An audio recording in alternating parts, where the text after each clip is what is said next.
Et j'allais pas faire de vidéo, mais j'avoue dans la journée, j'ai remarqué quelque chose sur cette plateforme et puis j'ai entendu, enfin, j'ai vu des trucs et je me suis informé comme d'hab, quoi.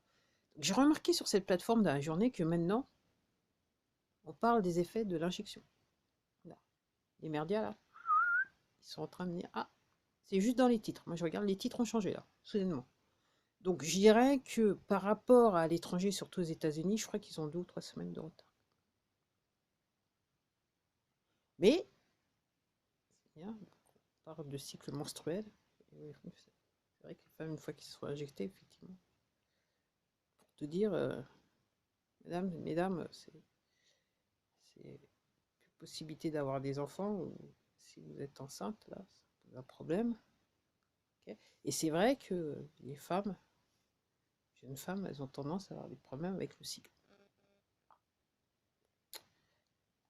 C'est pour votre santé, c'est pour votre bien, quoi. Il se passe rien, soit dit en passant, apparemment il se passe rien. Bon, là, j'ai remarqué, donc là, c'est nouveau sur cette plateforme. Voilà.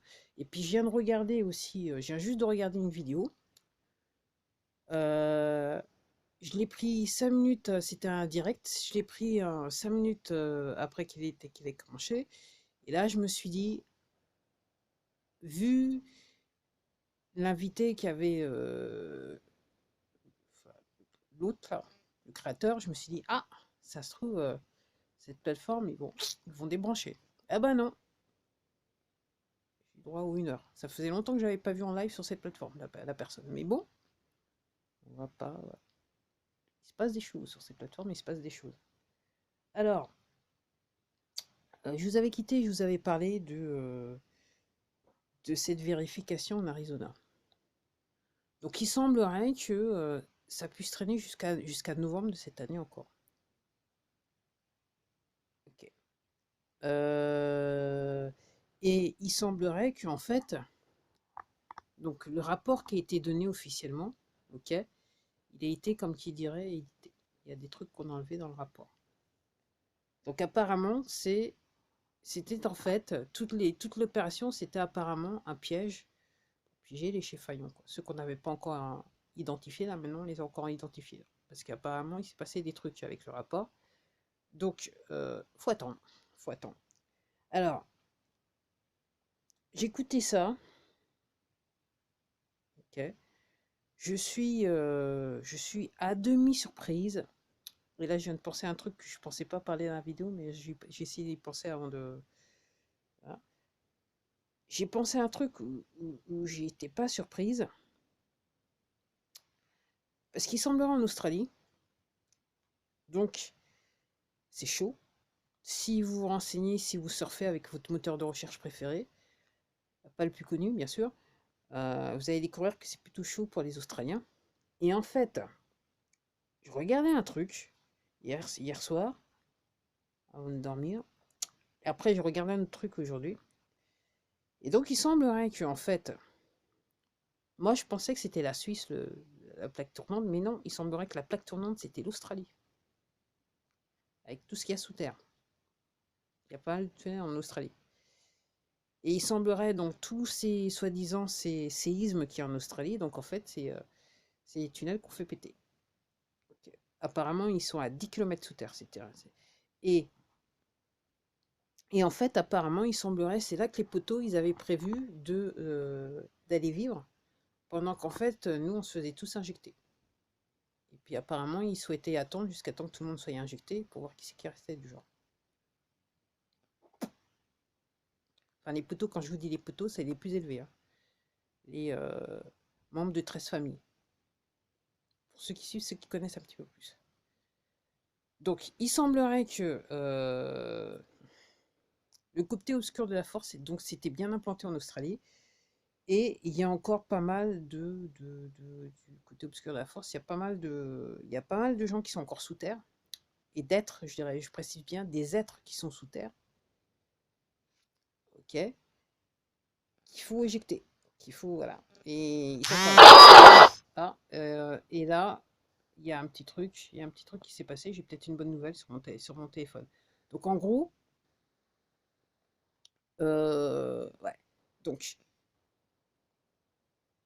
Donc, moi, ce que je comprends, c'est que cette histoire en Australie, la manière dont les forces de l'ordre s'amusent quelque part avec les Australiens, c'est à double tranchant. Je pense que pour moi, mon avis, c'est à la fois pour les protéger, parce que comme il y en a encore beaucoup qui sont du côté obscur de la force, qui sont sous terre et qui sont là, et qui sont prêts à tout. Donc, en gros, c'est quelque part mettre la population, faire en sorte que la population soit confinée pour qu'ils ne soient pas, entre guillemets, exposés à ce que les poteaux, ils auraient envie de faire.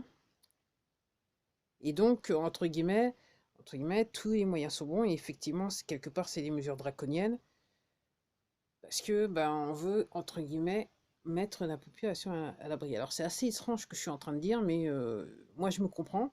Et bon, encore une fois, il faut rechercher. Prenez le temps, au lieu de regarder la taloche là, le soir, allez sur votre moteur de recherche, essayez de voir, essayez de rechercher, informez-vous. C'est la vraie arme que nous avons face à cette troisième guerre mondiale, c'est l'information. Si vous êtes informé, les poteaux, ça les gêne. C'est réellement l'arme de guerre ultime, l'information, dans cette guerre. Donc oui, donc ça c'était un petit peu pour résumer un petit peu, je dirais, donc, donc il y aurait même des esclaves sous terre. Waouh, waouh, waouh, waouh. Et donc j'avais appris ça, enfin il y a quelques mois de ça, mais c'est vrai qu'il y a des gens, donc des êtres humains qui sont sous terre, qui vivent sous terre, qui sont nés sous terre et qui n'ont jamais vu la lumière. Et donc quand ils sortent de sous terre, en fait, ils restent pas longtemps vivants apparemment. C'est un truc de ouf. Bon. Et je dirais là, je vous raconte juste la partie légère, parce que je me censure au regard de ce que moi, en regardant différents machins, ce que j'ai compris, ce que j'ai appris. On va dire ça comme ça. Et puis après, dernier petit truc, c'est que par rapport au QFS et la réévaluation des monnaies, voilà, donc il semblerait que les banques et les banques centrales, en fait, elles s'amusent et que je dirais le vieux système veut rester sur son vieux système et c'est ce qui a un petit peu ralenti le schmilblick. Alors, alors, d'une part, alors moi ce que je comprends, alors c'est ce qui ralentit, moi, pour mon avis, c'est ce qui ralentit, je dirais, la sortie des vrais résultats de l'élection aux États-Unis. Ajoutez à ça que dans les banques centrales et dans les banques, les plus grandes banques dans le monde, il y en a encore qui font partie de l'ancien système et qui essayent de profiter du nouveau système. Comme je vous dis, moi, c'est ce que j'appelle les chifaillons. Ceux qui n'ont pas encore compris que maintenant, ils sont tout seuls, mais que c'est... voilà, depuis qu'ils sont arrivés dans le système, ils savent comment ça fonctionne et pour eux, ils n'ont pas encore compris que c'était terminé et donc ils essayent de faire un maximum pour en profiter, pour faire en sorte, pour mettre des bâtons dans les roues, quoi. Donc c'est ce qui fait que ça prend un petit peu de temps. Plus encore, comme je dis, si c'est, enfin, moi, la situation que j'ai regardé dans la vidéo et la situation qui est décrite en Australie fait que, dans les faits, tant que le nettoyage n'a pas été fait de manière totale, parce que là, apparemment, la personne disait 45%, donc effectivement, on ne peut pas non plus avancer si, effectivement, il y a encore des gens qui sont en danger, des millions de personnes qui sont en danger quelque part. Voilà. Donc, puis après, il faut se poser la question, regarder ce qui se passe en Chine du côté des barrages, parce que là, c'est l'omerta, mais apparemment, il y a les gens qui sont en bas du barrage. Là, il y a des vies ils ont complètement évacuées.